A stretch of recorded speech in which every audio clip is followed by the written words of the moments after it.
Les gars, aujourd'hui, je voudrais me concentrer sur ces deux graphiques parce que toutes ces données nous indiquent quelque chose de super important qui est en train de se passer en ce moment. Si vous regardez au-delà de la latéralisation qu'on voit en ce moment, si vous regardez au-delà des gros titres pleins de FUD, eh bien, il y a quelque chose de bien plus important sur lequel se concentrer, donc je vais vous parler de tout ceci dans cette vidéo. Donc bienvenue à tous, je m'appelle Maxime et je vous apporte chaque jour des nouvelles vidéos en français sur les crypto-monnaies en vous apprenant comment vous faire de l'argent sur ce marché. Si vous êtes nouveau sur cette chaîne, alors soyez sûr de vous abonner et d'activer la cloche dès maintenant. Et ceci étant dit, commençons tout de suite sur l'intervalle de 4 heures ici, parce que depuis qu'on a vu cette chute ici et qu'on a pu trouver du support sur la boîte orange, le bord même ici à 37 500 dollars approximativement, eh bien, on a maintenant assisté à un rebond encore une fois plutôt décent, ici à hauteur de 5,4%. Mais regardez ça, on se trouve toujours dans une tendance intacte de baisse. On réalise toujours des bas de plus en plus bas ici, comme vous le voyez. Et en fait, on se trouve toujours en train de faire des hauts de plus en plus bas aussi.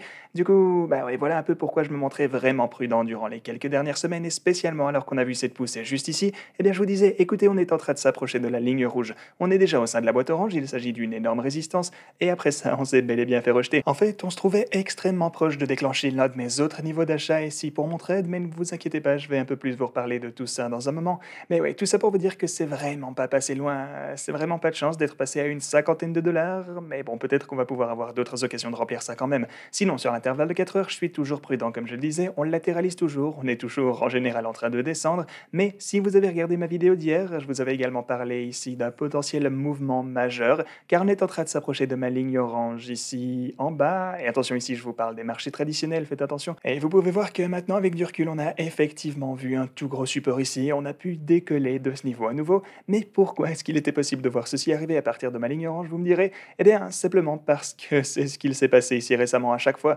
Regardez ça, on est descendu et boum, on est remonté à partir de là. Ensuite, on a chuté ici et boum, on est encore monté et ensuite on a ceci également. Donc on s'est fait supporter au final 3 fois déjà à partir de ce niveau. C'est pourquoi je vous disais tout ça hier en vous expliquant pourquoi on pourrait bel et bien se faire encore une fois supporter dans ces environs. Mais le truc c'est qu'il faut vraiment que ça tienne le coup. Il s'agit d'un niveau crucial qui doit tenir parce que si on venait à le perdre, eh bien le prochain gros niveau, plutôt mouvement à la baisse, pourrait être super important étant donné que 3850 dollars est le prochain niveau de support. Mais tant que maintenant tout va bien, on a survécu à cette chute également, et ouais, je vais encore une fois garder tous ces ordres d'achat ouverts, comme je vous le disais, parce que si on finit par voir une chute à partir de ce niveau, et bah, ouais, en ce moment, on est en train de la dépasser sur les marchés traditionnels, donc on va un peu voir si on est en mesure de former un mouvement vers les prochains niveaux de résistance, donc le prochain à 4 422 dollars. Mais ouais, on verra bien. Là, on est toujours au sein de cette chandelle de 4 heures qui n'est pas clôturée, donc on va voir si on va finir par obtenir quelque chose comme ceci, un retracement, donc ensuite un rejet, et peut-être qu'on va avoir une continuation à la baisse.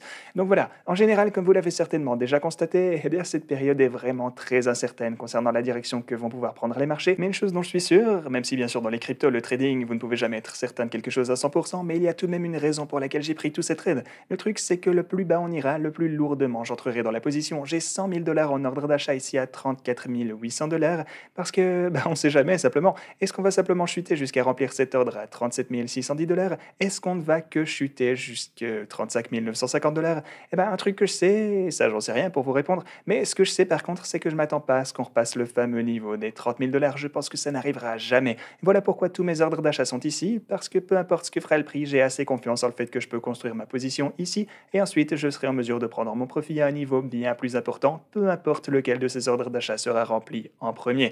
Voilà juste mon propre trade ici les gars, rien de tout ça n'est un conseil financier, je vous montre simplement comment je procède personnellement, vous le savez. Comme je vous dis toujours, si je réalise du profit ici, vous serez en mesure de le voir, mais si je me fais démolir, vous le verrez également.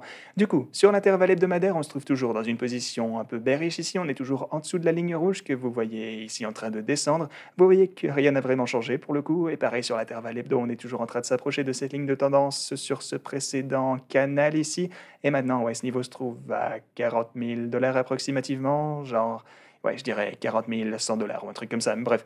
Donc, on reste toujours attentif à ça, les gars. Mais maintenant, concentrons-nous un peu sur les choses les plus importantes qui soient. On a quelques graphiques de sentiments. Le premier présente le nombre d'adresses de millionnaires en Bitcoin. Et en fait, ce truc n'arrête pas d'augmenter depuis le début de la guerre maintenant. Du coup, ce que vous pouvez voir juste ici, c'est que le nombre de personnes qui possèdent donc l'équivalent de 1 million de dollars ou plus en Bitcoin n'a fait qu'augmenter récemment. Et ouais, si jamais c'est la ligne rose que vous pouvez voir au milieu. Donc vous voyez que ça n'a pas mal augmenté et sachez simplement que l'adoption l'adoption est en train de croître, les gars. Et des gens achètent tout le Bitcoin disponible lors des chutes en accumulant toujours plus, comme vous le voyez. Et sinon, de ce côté, concernant l'Ethereum également, les adresses actives quotidiennement sur le réseau Ethereum s'est pas mal amélioré en comparaison au prix de l'Ethereum lui-même au cours des quelques derniers mois. Donc, on a bel et bien davantage d'adoption. On a vraiment plus d'utilisateurs qui trouvent une utilité à l'Ethereum ici. On a une divergence ascendante des adresses actives quotidiennement en comparaison ici avec le prix de l'Ethereum. Le prix de l'Ethereum a donc chuté, mais le nombre d'utilisateurs actifs quotidiennement sur Ethereum a, lui, continué à augmenter. Donc on assiste réellement à une augmentation de l'adoption, et c'est vraiment ce qu'on veut voir. C'est la raison pour laquelle on DCA au fil du temps. Voilà pourquoi on continue à accumuler des cryptos. Perso, j'accumule majoritairement du Bitcoin et de l'Ethereum en tant que, je dirais un peu mon sac que je vais enfouir au fond du jardin, et on verra bien comment ça se passe dans 10 ou 20 ans. Et ensuite, bien sûr, on réalise aussi des trades. On prend position sur des altcoins, on essaye d'augmenter nos sacs de cette manière, bien sûr, ce que je vais d'ailleurs continuer à faire sur la chaîne et vous le montrer si jamais. Mais oui, tant que maintenant, mon trade est 30% en profit, donc pour tous ceux qui auraient pris ce trade en même temps que moi, vous êtes toujours en profit, donc tout va bien tant que maintenant. Et une fois encore, ouais, c'est dommage qu'on n'ait pas pu remplir cet ordre d'achat juste ici, mais ouais, pour tous ceux d'entre vous qui voudraient trader et donc qui m'ont en fait demandé comment réellement obtenir ce fameux bonus de 100$ seulement en déposant les 500$ comme je vous le disais hier, eh bien, en fait, on vous a mis tous les détails et conditions ici en bas. Mais en gros, tout ce que vous avez à faire, c'est de déposer 500$ en crypto et vous serez en mesure de recevoir 100$ en bonus. Vous pouvez donc obtenir ce bonus en question en déposant 500$ seulement dans votre wallet. Vous pouvez trader avec ces 100$ et vous ne devez pas utiliser votre dépôt initial des 500. Si vous voulez faire ça, alors vous avez mon lien dans la description. C'est une offre exclusive pour la chaîne et vous avez une fois encore tous les détails sur ce lien juste ici qui se trouvera en description si vous voulez aller y jeter un œil. Ok les gars, voilà tout ce que j'avais pour vous aujourd'hui. Merci beaucoup d'avoir regardé cette vidéo et moi je vous dis à la prochaine.